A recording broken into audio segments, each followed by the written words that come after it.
तो फ्रेंड नमस्कार। 6 बार के विधायक अमरमणि त्रिपाठी 20 साल से जेल में बंद हैं और उनकी पत्नी मधुमणि त्रिपाठी भी जेल में बंद हैं। उनके छूटने पर यूपी में हंगामा क्यों हो रहा है फ्रेंड? और मधुमती शुक्ला कौन है जिनकी बहन निधि शुक्ला सुप्रीम कोर्ट का दरवाजा खटखटा रही हैं कि इनको न छोड़ा जाए।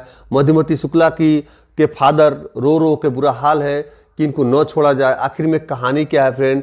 2003 में मधुमती शुक्ला का जो मौत हुआ था, हत्या हुआ था, उसका क्या जिन्न है जो अमरमणि त्रिपाठी को छोड़ने का नाम नहीं ले रहा फ्रेंड?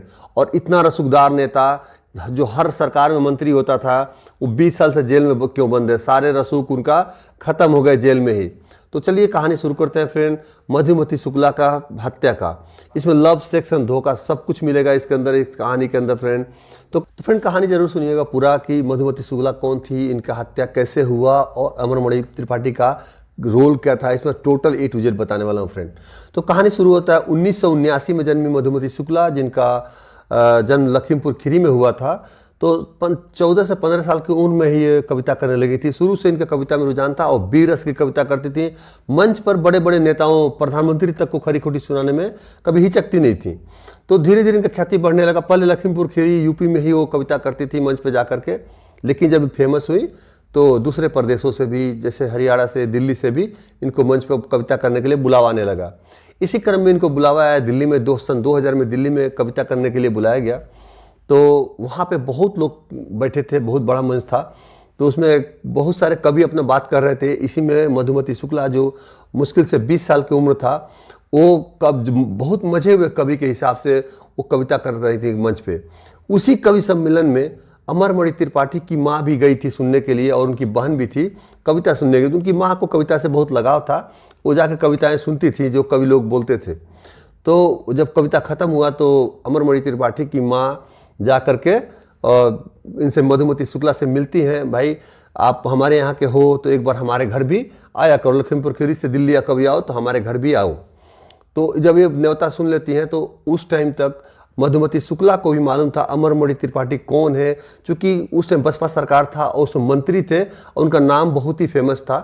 तो ये भी चाहती हैं कि मिले उनसे और उनके घर जाएं और बात करें। तो यहाँ जब वो यहाँ आती हैं, लखीमपुर खीरी आती हैं, तो लखनऊ उनके घर मिलने जाती हैं पहली बार। अमरमणि त्रिपाठी के बारे में बात करते हैं तो सन 1979 में पहली बार विधायक चुने गए थे कांग्रेस के टिकट पे। दूसरी बार भी कांग्रेस के टिकट पे महाराजगंज से चुने जाते थे। तीसरी बार बीएसपी के टिकट सन 2000 में बीएसपी ने टिकट दिया और फिर जीत के आए। मतलब वो किसी पार्टी में, एक पार्टी में बंद कर नहीं रहते थे, वो जिस पार्टी का जो रुख होता था उस पार्टी में चले जाते थे। सन 2000 में वो जीते थे और 2003 में वो मंत्री थे। मतलब बसपा सरकार में वो मंत्री थे उस टाइम। वो 6 बार विधायक रहे। उनका पहला रिकॉर्ड है कि जो जेल में रहते हुए भी विधायक कंटिन्यू बनते रहे फ्रेंड। तो इतना रसूख था, चाहे कोई भी सरकार हो। यहाँ तक कि राजनाथ सिंह का सरकार, जो बीजेपी की सरकार 2001 में था, उसमें भी वो मंत्री थे। अमरमणि त्रिपाठी का नाम लिया जाए और 2001 की घटना का जिक्र न किया जाए, हो ही नहीं सकता फ्रेंड। होता क्या है, 2001 में बस्ती के एक बहुत बड़े कारोबारी का लड़के का किडनैप हो जाता है, जिस 15 साल का लड़के का।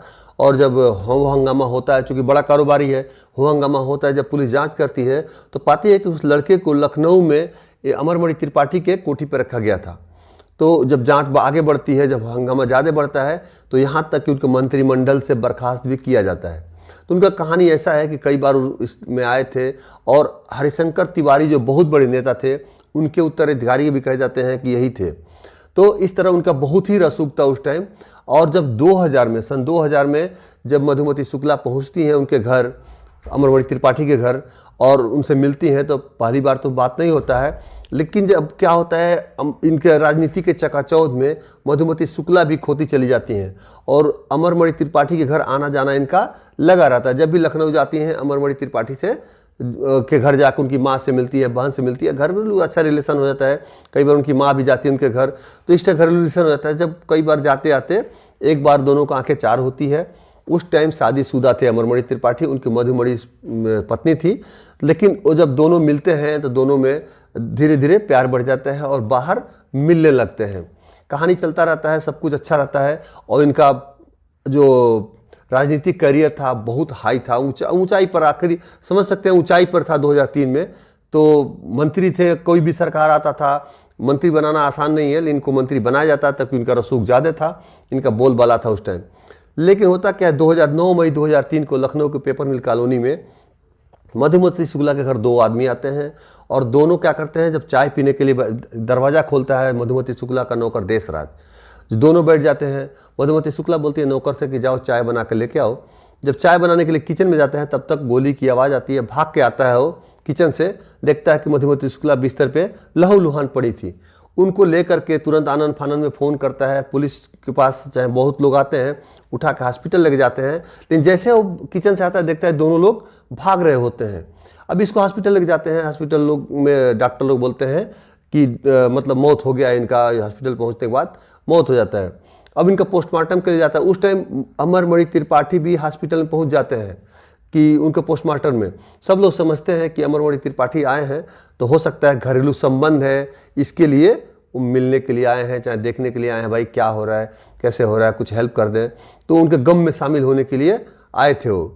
जब पोस्टमार्टम खत्म होता है, जब उसको बॉडी को भेजा लखीमपुर भेजा जाता है, आधा रास्ते से ऊपर जब 100 किलोमीटर पार हो जाता है, 120 किलोमीटर वहाँ से है, जब 100 किलोमीटर का आसपास पार हो जाता है तब तक एसपी को, लखनऊ एसपी को कोई खबर मिलता है भाई कुछ प्रॉब्लम है इसमें।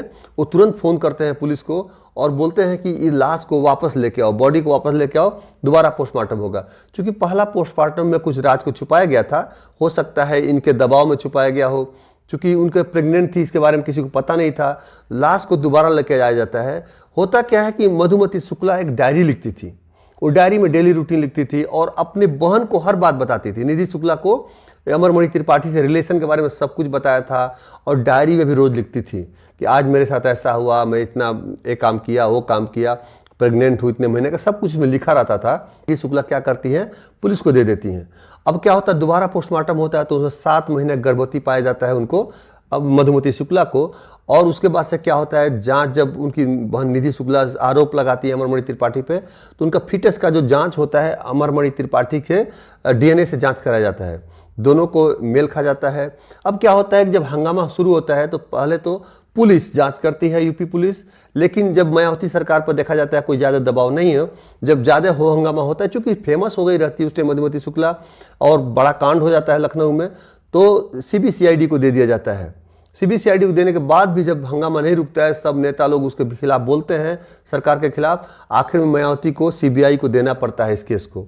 सीबीआई को जब इस केस को लेती है फ्रेंड, 2003 में सितंबर में इनको अमरमणि त्रिपाठी को अरेस्ट कर लिया जाता है, अरेस्ट करके जेल में डाल दिया जाता है। सीबीआई का जो जांच चलता रहता है, इसमें क्या होता है कि निधि शुक्ला लगातार आरोप लगाती है कि यूपी सरकार के अंदर, यूपी में रहते हुए इस केस का निष्पक्ष जांच नहीं हो सकता है। तो चली जाती है हाईकोर्ट में। हाईकोर्ट क्या करता है, वो बोलती है हाईकोर्ट में कि ये प्रदेश सब आप दूसरे प्रदेश में भेज दो, चाहे छत्तीसगढ़ भेज दो, चाहे हरियाणा भेज दो, कहीं भेज दो, लेकिन यहाँ मत रखो। तो बाद में यहाँ का यूपी का हाई कोर्ट ट्रांसफर कर देता है देहरादून ट्रांसफर कर देता है। देहरादून फास्ट ट्रैक कोर्ट में केस चलता है, तब तक ये जेल में ही है। 2007 में, अक्टूबर 2007 में एक क्या होता है, एक फैसला आता है जिसमें 4 लोगों को उम्र कैद का सजा होता है। पहला अमरमणि त्रिपाठी, तीसरा मधुमती त्रिपाठी और भतीजा रोहित सेठ, और एक शूटर था संतोष राय, जो 2 शूटर गए थे मारने के लिए, एक संतोष राय थे और दूसरा थे प्रकाश पांडे। प्रकाश पांडे को संदेह का लाभ देते हुए कोई देखा नहीं, इस जो high court Dehradun fast track court उनको बरी कर देता है, लेकिन 4 लोगों को उम्र कैद की सजा हो जाती है।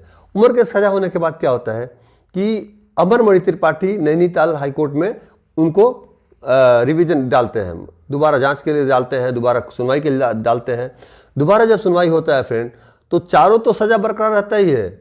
उसके बाद से जो प्रकाश पांडे छूट गया था उसको भी उम्र कैद की सजा हो जाती है, मतलब 5 लोग को उम्र कैद की सजा हो जाती है। सब लोग जेल में चले जाते हैं। ये केस जाता है सुप्रीम कोर्ट में। सुप्रीम कोर्ट भी इसको सबूतों के आधार पर देख करके इसको बोलती है नहीं ये सही निर्णय है, उनको उम्र कैद होना चाहिए। तो 2013 तक तो जेल में बंद थे उधर ही उत्तराखंड में। उसके बाद से क्या हुआ, इनको अपना ट्रांसफ़र कराया गोरखपुर में, गोरखपुर जेल में, और पहले उनकी पत्नी मधुमणि त्रिपाठी आई, बाद में अमरमणि त्रिपाठी, गोरखपुर दोनों शिफ्ट हो गए।